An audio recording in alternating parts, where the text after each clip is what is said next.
If I swapped my glasses while talking to you, would you notice? Many people would not, and that is change blindness. We like to believe our eyes are reliable recorders, capturing everything in front of us like a camera that never blinks. The truth is less flattering.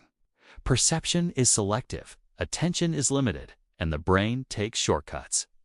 Change blindness is the failure to notice substantial changes in a visual scene when attention is occupied or when the view is briefly interrupted by a cut, a blink, an eye movement, or a very short blank. Those tiny gaps create the illusion of continuity, and in that illusion, even large changes can slip past unnoticed. Imagine looking at a photograph of a city street. You glance at the storefronts, the parked cars, a cyclist gliding past. Now the image disappears for a fraction of a second and returns. A sign has gone missing. A car has changed color. A person who is leaning against a wall is no longer there. If you did not have your attention already locked onto the exact place that changed, you might not notice for several seconds, sometimes longer. This is the flicker task. Two nearly identical images alternate with a blank screen between them.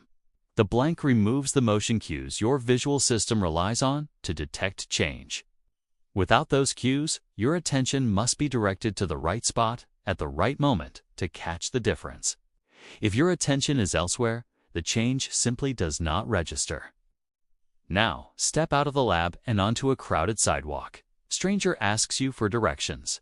You begin to answer. A large object, maybe a pair of people carrying a door or a moving trolley, passes between you and the stranger. In that instant, the stranger is quietly replaced by a different person. Many bystanders continue the conversation without noticing the switch. Their attention is on the task of giving directions, not on building a detailed visual model of the person in front of them. This field study is a striking demonstration that change blindness is not a lab curiosity. It plays out in the messy, dynamic scenes of everyday life. Why does this happen? First, attention is a bottleneck.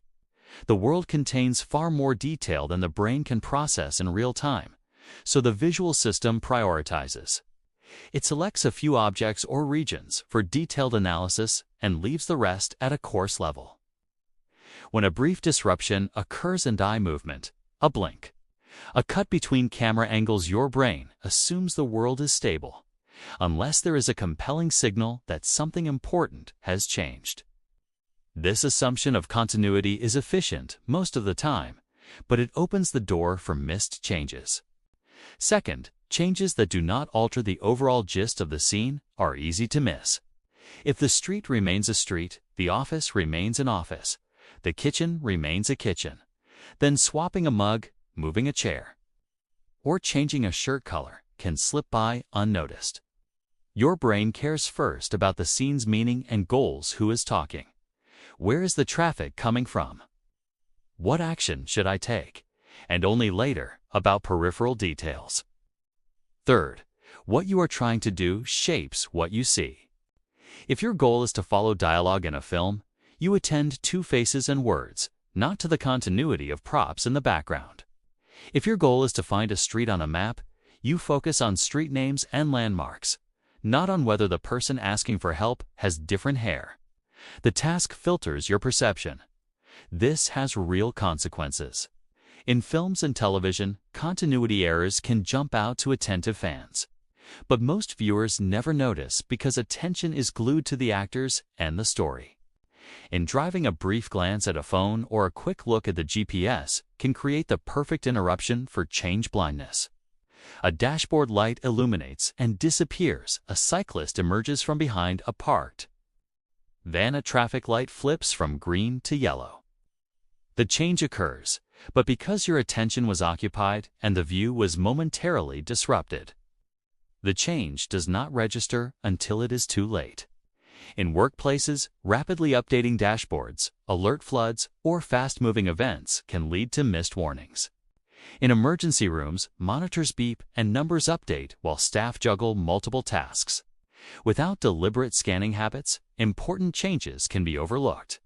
In security and auditing, a configuration line flips, a permission changes, A new process appears in a long list of running tasks.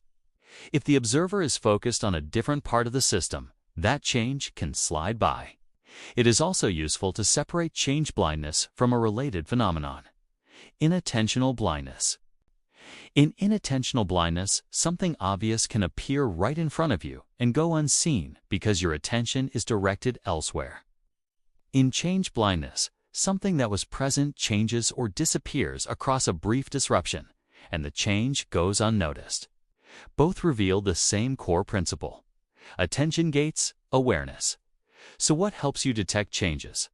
The answer is attention control and structured viewing. When the flicker task is combined with a cue-or, when observers are told exactly what to search for, detection time plummets. Motion signals also help. Without the blank screen in between, many changes pop out, because the visual system is exquisitely sensitive to motion. In practical terms, this means that interfaces and environments that preserve motion continuity, highlight changes, or require explicit acknowledgments can reduce misses. Consider a few concrete strategies. When you are driving, make deliberate scans: mirrors, speed, instruments, road edges, mirrors again. Build a rhythm that forces your attention to move rather than letting it be captured by a single point. When you are reviewing a document or a code diff, compare versions side by side or use tools that highlight insertions and deletions. Rather than trusting your memory of the previous version, when you are monitoring alerts, throttle non-critical notifications and use escalation rules, so the truly important changes are rare and salient. In medicine, aviation, and other high-stakes domains, checklists exist precisely to counter the limitations of attention. They externalize memory, force sequential attention to critical items, and reduce the chance that an important change hides in the noise. If you create information displays, dashboards, control panels, training materials designed for human attention, not for an ideal observer. Group related elements so that a single glance can cover them. Use consistent locations for critical indicators so that scanning becomes automatic. Animate changes subtly rather than swapping screens abruptly, so the motion signal draws attention to what has changed. Require confirmation for actions that produce high-impact changes, so users must consciously attend to them. When possible, surface what changed since you last looked summaries. The brain loves deltas. At a personal level, cultivate habits that fight the illusion of complete perception. When you walk into a meeting room, pause for a heartbeat and sweep the scene. Who is here? What is on the board? What devices are active? When you return to your parked car, take in the surroundings. Has anything moved? Is a tire low? Is a light on? Before you send a message or a file, do a deliberate pass specifically looking for changes you might have missed. Names, figures, dates, units. These micro-routines cost seconds and save problems. Change blindness is not a flaw unique to a few people. It is a feature of a visual system optimized for efficiency. Extract meaning fast. Ignore stable details. Assume continuity unless proven otherwise. Most of the time, this strategy works beautifully. But in fast, complex, or interrupted environments, it can fail in predictable ways. Recognizing that limit does not make you less confident. It makes you more careful. So as you go through the rest of your day, notice how often your view is interrupted by a blink, by a glance to a notification, by a cut in a video, by a thought that pulls your eyes away. Notice how often you rely on the story your brain tells about what must have stayed the same. And then, now and then, run a small experiment. Look again, scan deliberately, ask yourself what changed. Perception is not a complete recording. It is a construction limited by attention. To reduce errors, slow down, double-check critical details, and make deliberate scans before making decisions.